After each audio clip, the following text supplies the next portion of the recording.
जय हिंद दोस्तों, कैसे हैं आप लोग। तो आज हम बात करने वाले हैं साल 2020 में आई एक Polish slasher film nobody sleeps in the woods tonight के बारे में। फिल्म की स्टार्टिंग में हमें एक पोस्ट मास्टर दिखाया जाता है जो एक घर में खत देने आया था। वो उस घर का दरवाजा खटखटाता है लेकिन उसे कोई भी जवाब नहीं देता। अंदर हम एक औरत को देखते हैं जो कि अपने बच्चों के कपड़े धो रही थी और उसके शरीर पे खून लगा हुआ था। फिर हमें उसके 2 बच्चों की फोटो दिखाई जाती है जो कि ट्विंस थे। तभी उस पोस्टमैन को उस घर के बेसमेंट से कुछ आवाज आती है। जब वो उस खिड़की के पास जाता है तो वो उन बच्चों की आवाज सुनता है और उसे लगता है कि शायद वो मुसीबत में हैं। वो बेसमेंट की खिड़की खोल के उन बच्चों से कहता है कि वो उन्हें यहाँ से ले जाएगा और जब वो उन्हें बाहर निकालने के लिए उनकी तरफ हाथ बढ़ाता है तो वो बच्चे उसे अंदर खींच लेते हैं और उसे जान से मार डालते हैं। फिर हमें 30 साल बाद की कहानी दिखाई जाती है जहाँ पे उन्हीं जंगलों में एक कैंप लगाया गया था और वहाँ पे सभी बच्चे आए होते हैं जो कि सोशल मीडिया से दूर रहना चाहते थे और वहाँ पे आके नेचर का लुत्फ उठाना चाहते थे। उस कैंप के मेंबर सभी बच्चों से उनके मोबाइल फोन्स ले लेते हैं और उनसे कहते हैं कि यहाँ पे उन्हें बहुत मजा आने वाला है। उस कैंप का लीडर सबको लाइन में खड़ा करता है और उन्हें बताता है कि वो सभी लैपटॉप और फोन से काफी ज्यादा एडिक्टेड हैं, लेकिन इस कैंप के बाद वो लोग सुधर जाएंगे और उनको थोड़ा अपने लिए वक्त मिलेगा।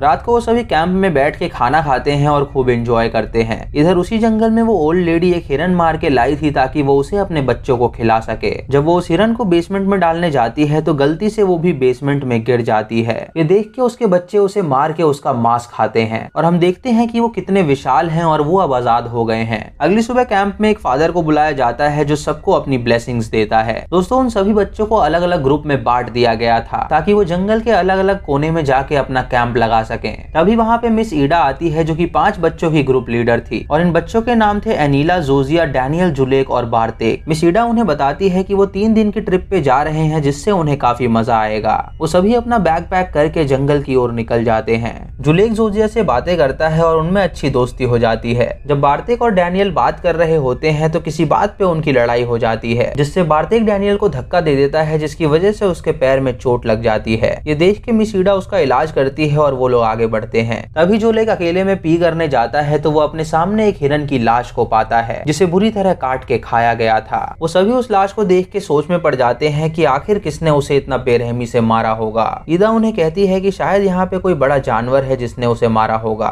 उसके बाद वो सभी आगे बढ़ते हैं और एक जगह पे अपना कैंप लगाते हैं। रात को वो सब कैंप फायर जलाते हैं और वहाँ पे अपने बारे में बताने लगते हैं। जुलेक सबको बताता है कि वो एक यूट्यूबर है और उसके 9 लाख सब्सक्राइबर्स हैं और वो 24 घंटे गेम की स्ट्रीमिंग्स करता था, इसीलिए उसके माता पिता ने उसे यहाँ भेज दिया ताकि उसे उसके लिए कुछ टाइम मिल सके। मिस ईदा जब जोजिया के बारे में पूछती है तो वो उसे कुछ नहीं बताती। तभी उनके आगे से एक जानवर गुजरता है जिसकी आवाज सुन के वो डर जाते हैं। मिस ईदा एक लकड़ी उठा के झाड़ियों के पीछे जाती है ताकि वो उस जानवर को मार सके, लेकिन तभी वो देखती है कि वो फॉक्स का बच्चा है तो वो उसे जाने देती है। मिस ईदा उनसे कहती है कि डरने की कोई बात नहीं है तो वो अपने टेंट में जाके सो जाएं। रात को बार्तेक को नींद नहीं आती तो वो नदी किनारे जाके स्मोकिंग करता है। तभी अनिला वहाँ पे आती है और उससे बातें करने लगती है। वो उसे बताती है कि उसे भी नींद नहीं आ रही है तो वो भी उसके साथ स्मोकिंग करेगी। अनिला उससे पूछती है कि क्या उसकी कोई गर्लफ्रेंड है तो बार्तेक उससे कहता है कि उसकी कोई भी गर्लफ्रेंड नहीं है। ये सुन के अनिला उसे किस करती है और वो दोनों वहाँ पे इंटीमेट होते हैं। उसके बाद अनिला वहाँ से चली जाती है और बार्तेक वहीं पे सो जाता है। बार्तेक उन कैंप मेंबर से चुरा के अपना फोन वहाँ पे ले आया था और जब वो फोन चला रहा होता है तो उसके पास वो किलर आ जाता है जो कि आजाद हो चुका था। बार्तेक जब उसकी तरफ देखता है तो उसका भयानक चेहरा देख के वो काफी डर जाता है। तभी वो भयानक आदमी उसे पकड़ लेता है और उसके स्लीपिंग बैग में उसे बंद करके उसे घसीट के अपने साथ ले जाता है। बार्तेक अपने आप को छुड़ाने की कोशिश करता है तो वो उस बैग को उठा के जोर से पेड़ पे मारता है जिससे बार्तेक को चोट लग जाती है और उसकी मौत हो जाती है।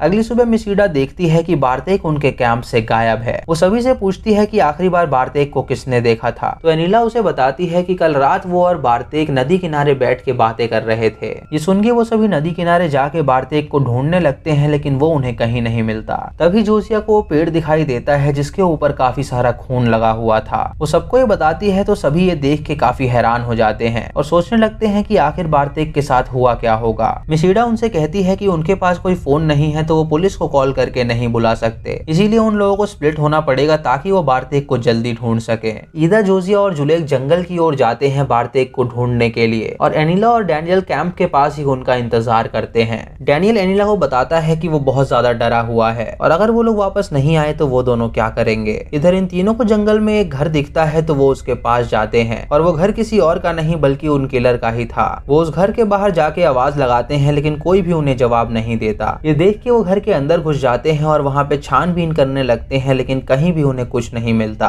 तभी उन्हें बेसमेंट से कुछ आवाज आती है, जिसे सुन के वो बेसमेंट का दरवाजा खोलते हैं और जब वो उसके अंदर जाते हैं तो उन्हें वहाँ पे बारतेक की लाश मिलती है, जिसका पेट फाड़ के उसकी अतड़ियां निकाल ली गई थी। ये देख के वो दोनों काफी डर जाती हैं और जुलेक उनसे कहता है कि वो जल्दी बाहर आ जाएं, क्योंकि दरवाजे पे कोई आ रहा है। तभी वो इंसान घर के अंदर आ जाता है, जिसे देख के जुलेक काफी डर जाता है और वो तीनों बेसमेंट में ही जाके छुप जाते हैं। तभी वो किलर बेसमेंट से उनकी आवाज सुन लेता है तो वो बेसमेंट के अंदर आ जाता है। ईदा को वहाँ पे एक खिड़की दिखती है तो वो उसे तोड़ देती है। वो जुलेक और जोजिया को वहाँ से बाहर निकाल देती है और उनसे कहती है कि वो वहाँ से भाग जाएं। जब वो खुद वहाँ से बाहर निकलने वाली होती है तो बारतेक का फोन रिंग करने लगता है। ये देख के वो उस फोन को पाना चाहती है, क्योंकि उससे वो मदद बुला सकती थी, लेकिन जब वो उसे लेने जाती है तो वो किलर उसे पकड़ लेता है और उसका सर धड़ से अलग कर देता है। जोजिया और जुलेक ईदा को आवाज लगाते हैं तो वो किलर उसका कटा हुआ सर उनकी ओर फेंकता है, जिसे देख के वो दोनों डर जाते हैं और वहाँ से भागने लगते हैं। इधर एनिला और डैनियल आपस में बातें कर रहे होते हैं, जहाँ डैनियल उसे बताता है कि वो एक गे है और ये बात वो अपने पेरेंट्स को नहीं बताना चाहता, क्योंकि अगर उन्हें पता चला तो वो उसे घर से निकाल देंगे। एनिला उससे कहती है कि वो खुल के जिए और वो उन्हें बता दे। डैनियल ये सुन के उससे कहता है कि वो लोग उसकी बात नहीं मानेंगे।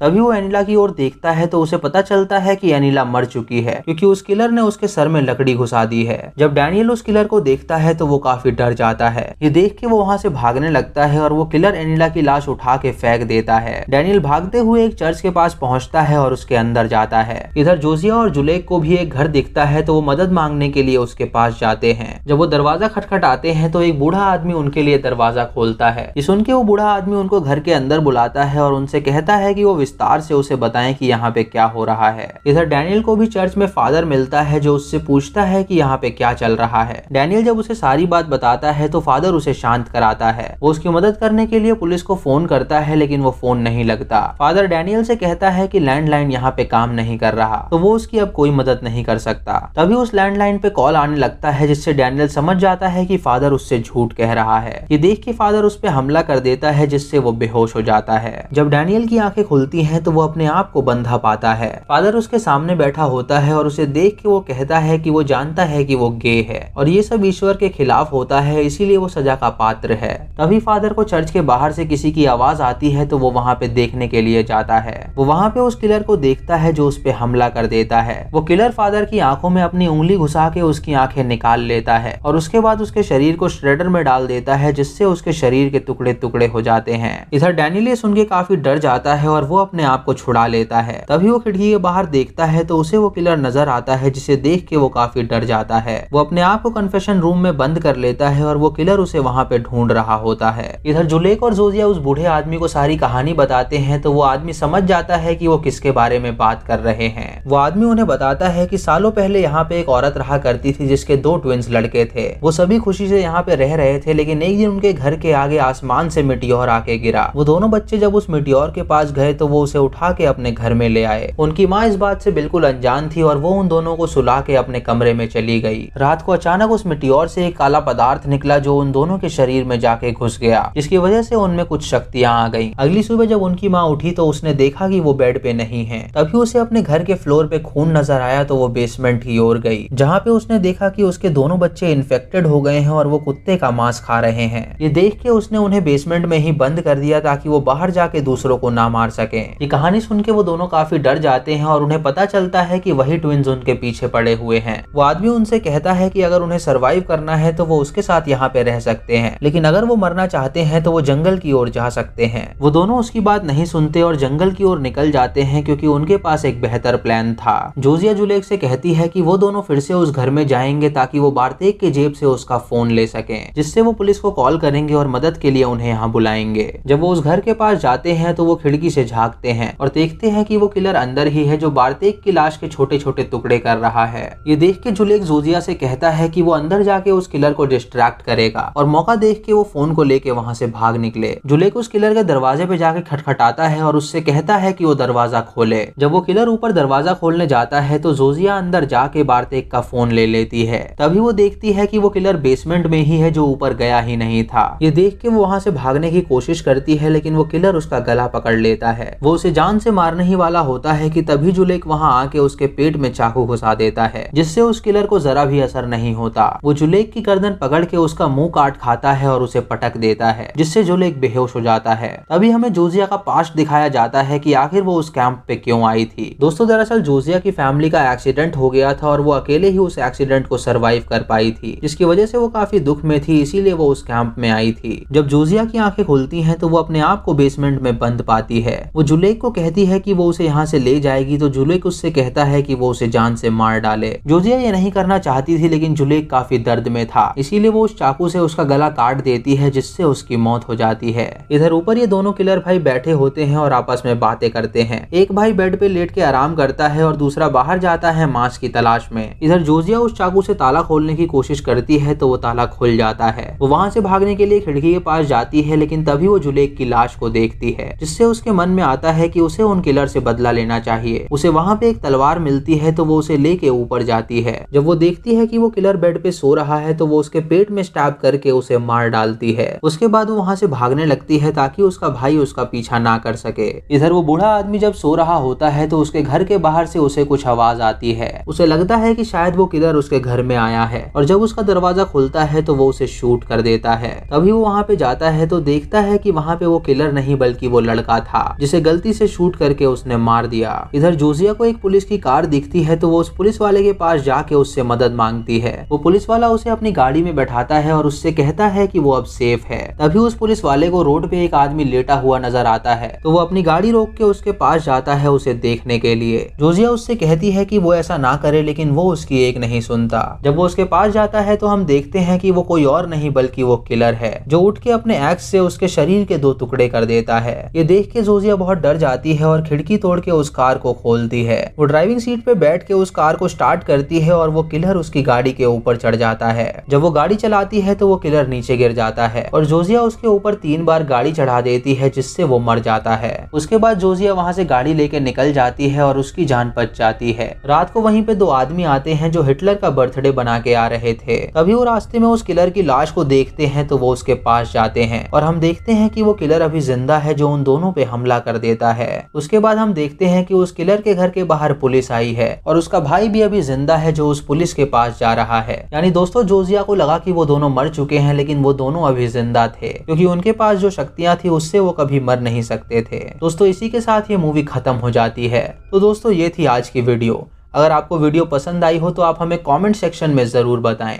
आप यस और नो में जवाब दे सकते हैं। चैनल पे नए हैं तो इसे सब्सक्राइब करें और बेल आइकॉन दबाएं नोटिफिकेशंस के लिए। और मूवी लिंक्स के लिए आप हमें टेलीग्राम पे फॉलो कर सकते हैं। दोस्तों वीडियो को लाइक और शेयर करना बिल्कुल मत भूलिएगा। तो मैं मिलता हूँ आपको अगली वीडियो में। तब तक के लिए जय हिंद।